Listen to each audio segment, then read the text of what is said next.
आप देख रहे हैं इंडिया टाउन न्यूज, भारत की बात। जिस अस्पताल में मां और नवजात को सुरक्षित जिंदगी मिलनी चाहिए, वहां छत से प्लास्टर गिर रहा है, दीवारों में करंट दौड़ रहा है और मरीज डर के साए में इलाज कराने को मजबूर है। कागजों में 100 बिस्तरों वाला अस्पताल, लेकिन हकीकत ऐसी कि एक कमरे में कई मरीज ठूसे जा रहे हैं। नमस्कार, आप देख रहे हैं इंडिया टाउन न्यूज और मैं हूं आपके साथ सुरभि शुक्ला। छत्तीसगढ़ के एमसीबी जिले के जनकपुर अस्पताल की ये तस्वीरें सरकारी दावों की पोल खोल रही हैं। देखिए भरतपुर से हमारे संवाददाता अशोक श्रीवास्तव की ये रिपोर्ट, जो आपको सोचने पर मजबूर कर देगी कि आखिर मरीजों की जिंदगी की जिम्मेदारी किसकी है।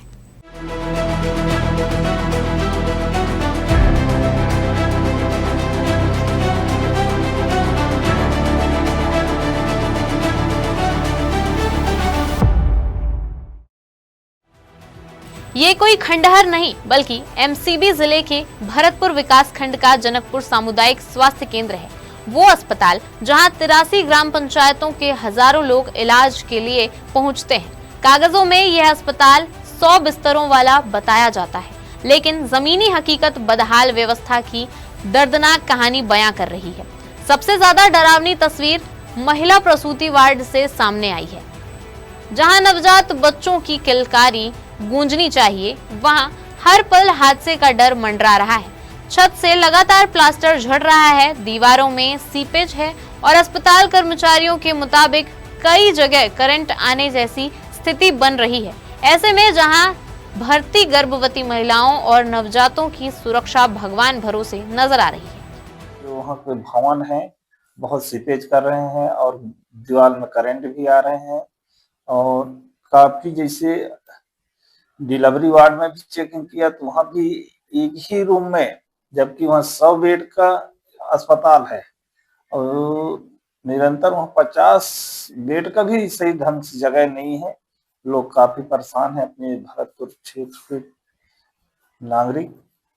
और निरीक्षण के दौरान मैं डीएमओ साहब को भी बोला हूँ, जनपद उपाध्यक्ष भी थे, जनपद सदस्य भी थे, हम लोग एक बहुत बड़ी टीम बना के गए थे। अगर मांग भी किए हैं, अभी इसका आवेदन मैं जिला में भी जाऊंगा मीटिंग में, तो जिला समान सभा में भी मैं इसको रखूंगा और जैसा भी होगा, अगर नहीं ये मांग पूरी होती तो हम सड़क में भी उतरकर इसका आंदोलन करेंगे और ये मांग करेंगे। अस्पताल में वर्तमान में करीब 70 से 75 बेड ही संचालित हो पा रहे हैं, जबकि मरीजों की संख्या लगातार बढ़ती जा रही है। स्थिति ये है कि प्रसूति वार्ड के एक ही कमरे में कई मरीजों को भर्ती करना पड़ रहा है और पूरे ब्लॉक की स्वास्थ्य व्यवस्था केवल 3 डॉक्टरों के भरोसे चल रही है। बारिश का मौसम आने वाला है और इसके साथ खतरा भी बढ़ता जा रहा है। मरीजों के परिजनों का कहना है कि रात में छत से पानी टपकता है, नमी बिजली के तारों तक पहुंच जाती है और डर बना रहता है कि कहीं कोई बड़ा हादसा न हो जाए। बिल्डिंग की 74 बेड हम संचालित तो कर रहे हैं। ये बिल्डिंग इतनी बड़ी है जिसको हम जीवन दीप से कुछ कर नहीं पाते। इसको हालांकि बिल्डिंग पीडब्ल्यूडी की है, तो जो भी दिक्कत होती है उनको हम ऊपर भेजते हैं, सीएमओ साहब को लेटर लिखते हैं, क्योंकि इतनी बड़ी बिल्डिंग की रिपेयरिंग की जो हम जीवन दीप से करा सकते नहीं। ये जो भी होगी ऊपर स्तर से होगी, जिला स्तर से होगी। जिला स्तर को मैं बहुत बार लिख चुका हूँ और दिक्कत है। अभी सही है कि लेबर वार्ड में 2 रूम था, 1 रूम में पूरी करंट आ जा रही है, उसके मरीज को हम उसी रूम में शिफ्ट कर रहे हैं। करीबन यहाँ 100 सुपर डिलीवरी हो रही पर मंथ, और मैं उसमें भी दिक्कत हो रही है। होता है क्या कि बिल्डिंग जो ऊपर में होता है सीपेज है, तो अगर एक बार हम बिजली का रिपेयरिंग भी कर देते हैं तो सीपेज से फिर बार बार टूट जाता है, तो बार बार हम जीवन दीप से रिपेयरिंग करना हमारे संभव नहीं है। तो एक वृहद रूप से जब रिपेयरिंग होगी तभी संभव है। एक बार बिल्डिंग की पूरी तरह से रिपेयरिंग हो जाए। हमने करीबन 3-4 बार सीएमओ साहब को लिख चुका हूँ, आने वाले समय में रिपेयरिंग हो जाएगी। अस्पताल प्रबंधन भी इस बदहाली को स्वीकार कर रहा है। बीएमओ डॉक्टर राजीव कुमार रमन का कहना है कि अस्पताल भवन काफी पुराना है और बड़ा है, जिसकी मरम्मत स्थानीय स्तर पर संभव नहीं है। इस संबंध में कई बार उच्च अधिकारियों को पत्र भेजे जा चुके हैं, लेकिन अब तक कोई ठोस कार्रवाई नहीं हुई।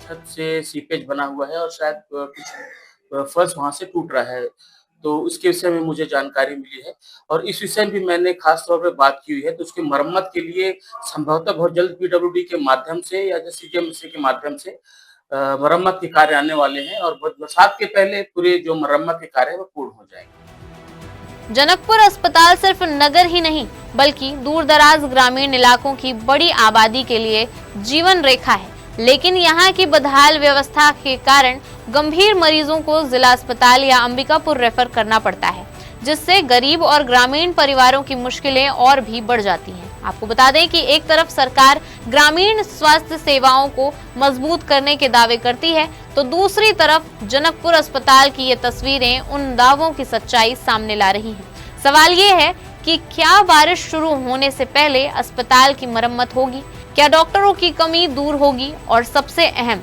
क्या मरीजों को सुरक्षित इलाज मिल पाएगा।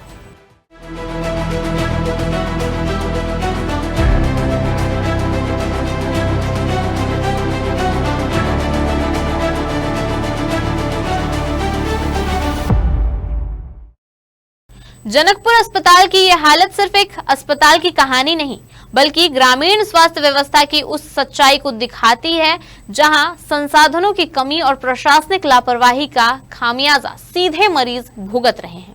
जनकपुर अस्पताल की ये तस्वीरें बेहद चिंताजनक है। अब सवाल यही है कि जिम्मेदार अधिकारी समय रहते जागेंगे या फिर किसी बड़े हादसे के बाद कार्रवाई होगी। अब आगे क्या होगा ये तो आने वाला वक्त बताएगा। फिलहाल के लिए इस रिपोर्ट में इतना ही। अब मुझे दीजिए इजाजत और आप देखते रहिए इंडिया टाउन न्यूज, भारत की बात।